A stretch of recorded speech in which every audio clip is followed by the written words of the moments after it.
喺尋日咧就流傳咗一條影片，咁呢個影片就主要咧就一個港女遊台灣嗰陣時咧，咁就飲醉咗酒喺台灣嘅一個車站嗰度咧就瞓低咗。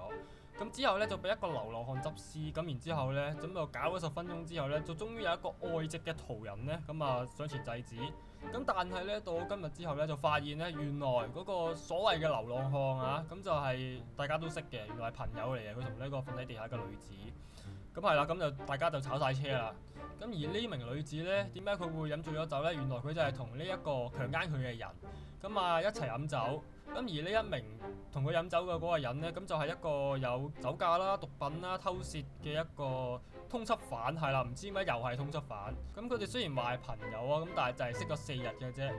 咁然後啦，咁佢哋案發之前嗰4個鐘咧，咁啊一齊飲酒，咁就唔係隨機犯案嘅。咁然之後咧，等條女飲醉咗酒之後咧，咁佢就直接喺街度搞啦。咁首先呢一樣嘢咧，就我諗啊，不論係咪台灣定係香港都成日發生嘅。咁不過咧就有網民嘅，其實我嗰日發生完，即係大家以為流浪漢嗰一日啦。咁大家就話啊，即係台灣殺出國際啦，啊，即係台灣最美的風景是人咁樣。咁但係咧，我又會話，即係今日啦，你作為一個女性，即係唔好話喺台灣、香港都有噶嘛，蘭桂坊，你飲醉咗酒，你瞓落條街度，你會俾人執屍。單獨執屍嘅方式就唔係喺條街度搞啦，係喺呢一個特登會開房或者去自己屋企之類咁嘅方式。咁所以其實就呢一個就唔係限制於台灣嘅。咁然後啦，即係作為女性啦，咁即係你今日去飲酒，咁第一你最好有朋友，如果你冇朋友就唔好好似飲到咁醉啦。第二，咁依家係啦，有朋友啦，咁但係問題個朋友係會搞啲咁嘅嘢，所以其實最好啦，都真係唔好飲咁醉。咁當然啦，又唔係話即係，肯定係條女好大問題啦。咁當然啦，最大嘅問題梗係嗰個台灣男人啦，係咪先？即係雖然對方醉咗，但都唔代表係啦，佢係可以咁樣執屍嘅。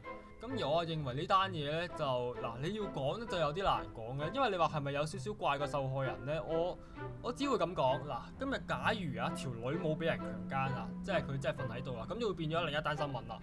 港女飲醉酒瞓咗喺台灣車站度，咁就變咗有少少似喺大陸人踎街咁款。所以你某程度上都可以算係叫做即係我話啦，即係有少少怪責佢嘅。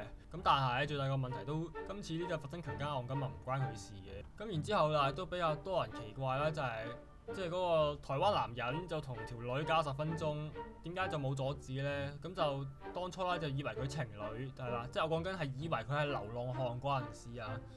咁然之後先至隔咗10分鐘先至阻止嘅啫。咁但係呢，即係某程度上咁呢一樣嘢係咪算係符合咗即係佢哋所講話算係情侶咧？嗱，佢哋唔算情侶，但係朋友。咁有冇問題呢？其實有冇問題呢啲嘢好簡單嘅啫，就睇條女點睇嘅啫。可能佢今日好 enjoy，咁就冇問題㗎啦。可能佢唔 enjoy，咁佢唔 enjoy，咁就有問題㗎啦。咁所以其實所有嘢都係睇條女點睇嘅啫。咁而我哋依家暫時未知道。即係究竟個港女係點樣睇，咁所以就睇下點咯。好啦，今次片都嚟到呢度，如果有咩想講，歡迎下面留言 comment。如果中意片亦都歡迎 like、subscribe、share 同埋，我哋下條片見，拜拜。